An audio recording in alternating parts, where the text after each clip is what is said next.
All right, section 3.5 is graphing a line using the intercepts. So for this lesson, we're going to be concentrating on the x and the y axis. So you need to make sure which one, you know which one's which. So the horizontal axis, the one that goes across your screen, like the horizon, like when you're looking at the sunrises or the sunsets, get rid of that. When you're looking at the sunrises or the sunsets, you talk about the horizon. And our horizontal axis is the one that goes side to side across your screen. And that is the x-axis. The vertical axis, the one that goes up and down, is the y-axis.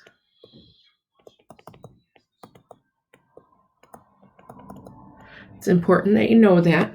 So one of the ways that I use to help remember which one's which, the horizontal H is alphabetically first before V, before vertical, horizontal and vertical. If I alphabetize them, horizontal comes first. If I look at the X and the Y, the one that comes first alphabetically is the X. So H and X go together, vertical and Y go together because of the alphabetical order. So that's just something that I use to help me. And like I said, the horizon one, if I'm looking at the sky and looking at the horizon, that's the horizontal. Okay, so there's something special that happens at these axes when a line crosses them. And when we think about having our graph and we have a line on that graph that goes like this, anywhere on this horizontal axis, if I were to put other points on this, so say this point over here is -5, 0. This point is -2, 0. This point where it's crossing is 4, 0. And 6, 7, 8. And this is 10, 0 out here. Notice anything special about those points? Well, you should notice that 0 is always the second coordinate, which is the y value. So anywhere on the x-axis, the y value is 0.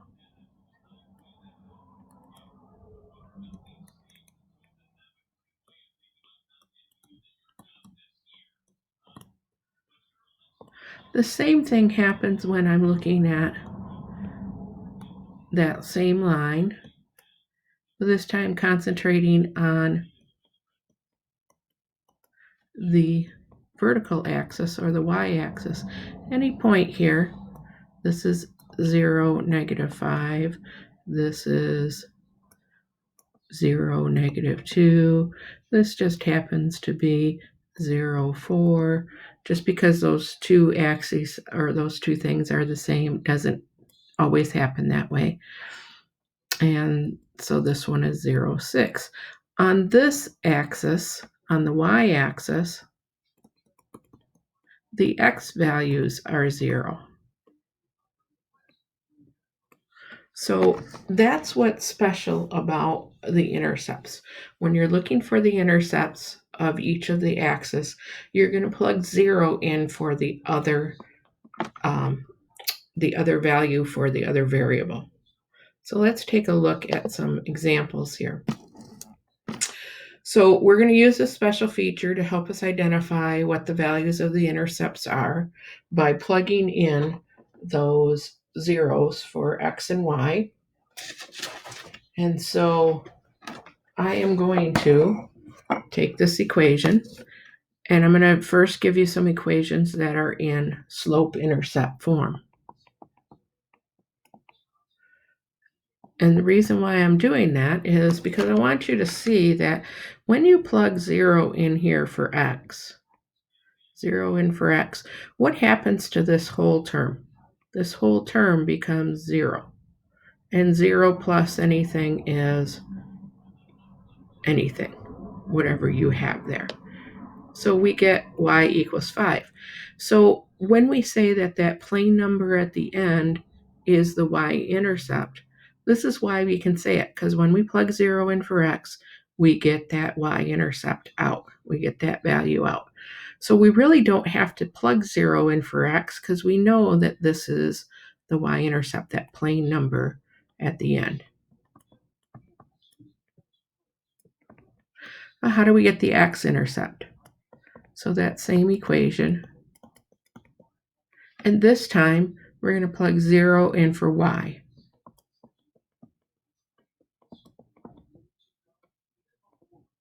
Okay, so plug 0 in for y.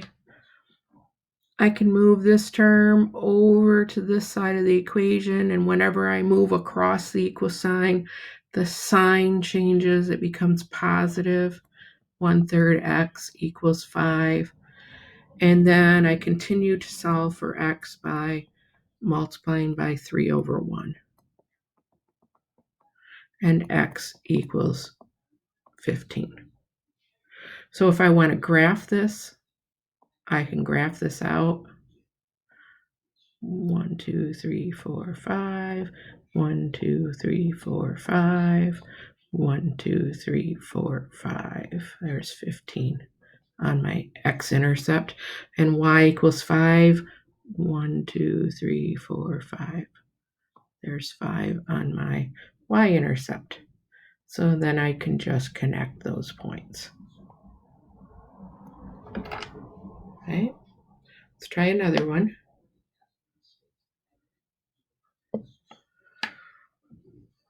Y equals, let's get a good one here. 3x minus 9. So right away, I can say that the y-intercept equals negative 9. I'm just taking that number and that sign from back there. For the x-intercept, I'm plugging 0 in for the x, or in for the y, and I'm taking the 3x minus 9, and I'm going to solve that now for x. So I'm going to move the minus 9 over to this side of the equation, and I get 9 equals 3x. And then I'm going to solve for x by dividing by 3. So x is equal to 3. So now that I have my x and my y intercepts, I'm going to go over to the graph and I'm going to plot them. Negative 9, 1, 2, 3, 4, 5, 6, 7, 8, 9. And 3, 1, 2, 3. And there is our line by using the intercepts. Now, what happens when we have an equation that's in standard form? Well, no different. It's in standard form. That's all right. So let's go 12x plus 9y equals 15.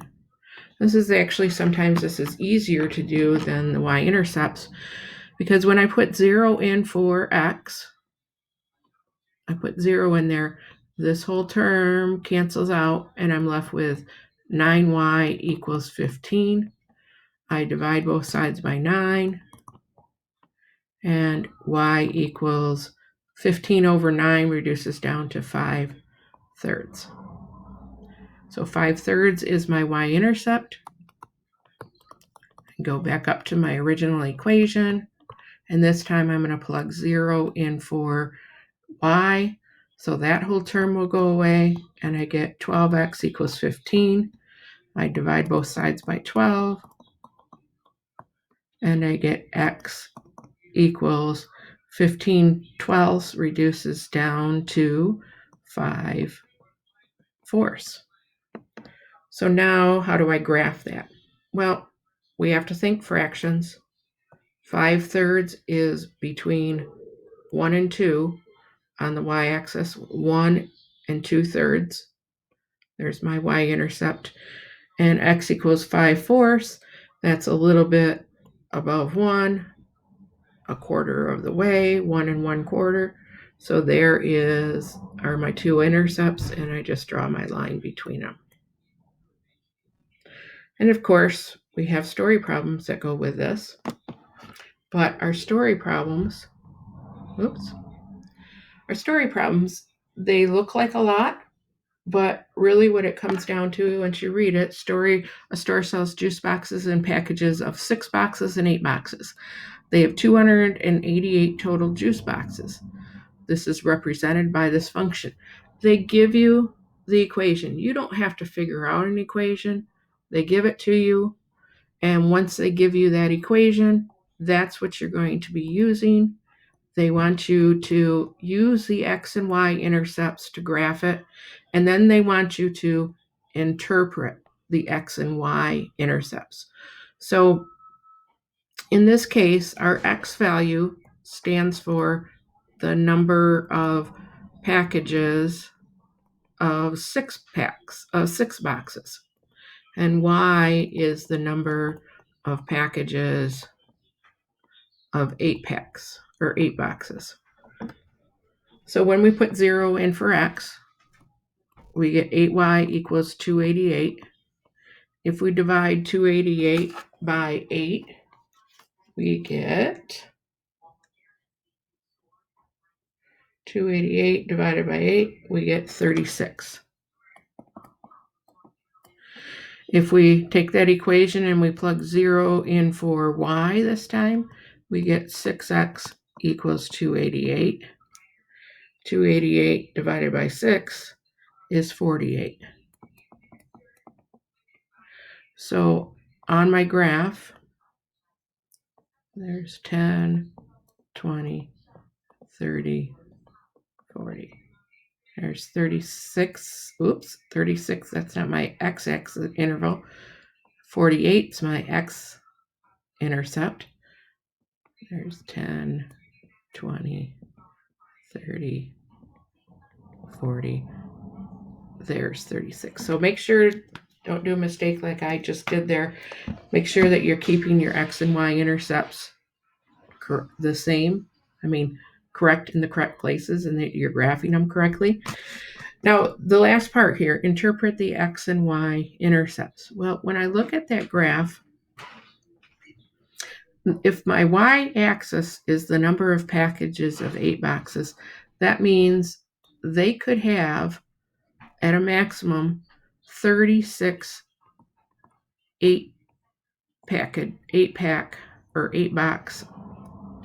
36 packages of 8 box juice. That's one of the options that they could have. The other option is when they have all 8 packs, but they don't have, or when they have all 6 packs but no 8 packs. So when that happens, they have 48 packages of 6 box juice and 0 8 box juice. So that's what they mean by interpret. They want you to realize what the x and y axes are standing for. So I want to go through another example. When we read this, Mr. Davies spent $230 on lunch for his class. Sandwiches cost $6, drinks cost $2. This can be represented by the equation. There's our equation that we're going to use. Use the x and y intercepts of the graph and interpret the intercepts.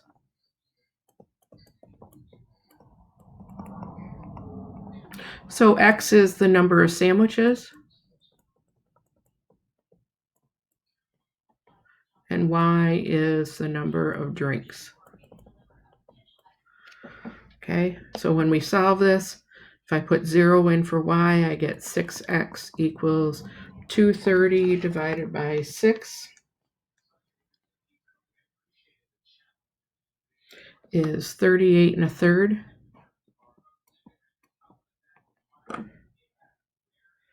And when I put 0 in for x, I get 2y. I'm sorry, I gotta do this different. 230. And then x equals 38 1/3. And then 2y equals 230. And divide by 2, y will equal 115. Okay, now that we have the intercepts and we graph them out, 10, 20, 30, 40, 50, 60, 70, 80, 90, 100, 110, 120. So 115 is right in between 110 and 120. And then 10, 20, 30, 40, there's 38 1/3. And we draw the diagonal there. So the x-intercept would say that we can buy 38 1/3 sandwiches and no drinks, or we can buy 115 drinks and no sandwiches.